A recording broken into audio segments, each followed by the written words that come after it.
आराम से बैठ जाइए, एक पल के लिए अपनी आंखों को बंद कर लीजिए और धीरे से नाक से सांस अंदर लीजिए और धीरे से नाक से बाहर छोड़िए।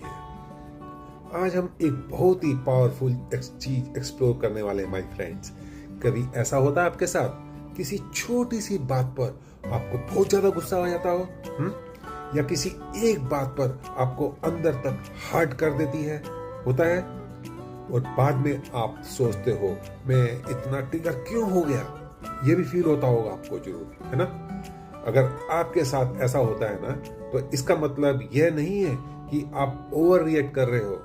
सच ये है, ट्रिगर का मतलब होता है कि बॉडी के अंदर कोई पुरानी इमोशनल मेमोरी एक्टिवेट हो गई होती है उस समय। करंट सिचुएशन छोटी सी हो सकती है, लेकिन जो रिएक्शन आता है ना हमारे अंदर, वो अक्सर पास से होकर आता है। इसलिए कुछ लोग ये कुछ सिचुएशन हमें डिसअपॉइंट रिएक्शन देते रहते हैं। और आज हम उस स्टोर्ड इमोशनल चार्ज को थोड़ा सा रिलीज करेंगे। एक डीप ब्रेथ लीजिए मेरे साथ और धीरे से छोड़िए।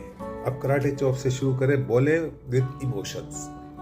इवन दो कुछ सिचुएशन मुझे ट्रिगर कर देती हैं और मैं रिएक्शन कभी स्ट्रॉन्ग हो जाती है, फिर मैं धीरे धीरे खुद को पूरी तरह एक्सेप्ट करता हूँ। इवन दो मेरी बॉडी में कुछ पुरानी इमोशन मेमोरी स्टोर है जो आज भी एक्टिवेट हो जाती है, और आज मैं अपने सिस्टम को रिलैक्स करने की परमिशन देता हूँ पूरी तरीके से। अब एक डीप ब्रेथ लीजिए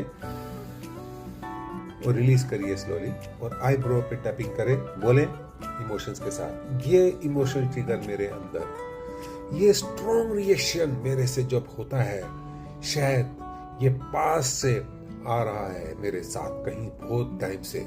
मेरी बॉडी पुरानी मेमोरीज एक्टिवेट कर रही है, शायद इसके लिए होता है। इसलिए रिएक्शन इंटेंस हो जाता है जो मुझे भी नहीं पता लगता।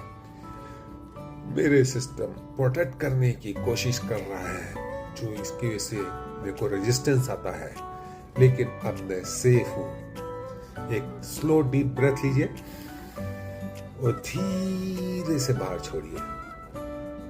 अब दोबारा आईब्रो पे टैप करें और इमोशंस के साथ बोले, क्या पता मैं इस ट्रिगर को रिलीज कर सकता हूं अभी इसी वक्त से। क्या पता मैं काम रह सकता हूं हमेशा के लिए।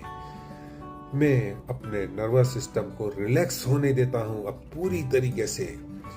मैं प्रेजेंट मोमेंट में सेफ हूं। Yes, I am feeling from inside now. मुझे अब पुराने पैटर्न की जरूरत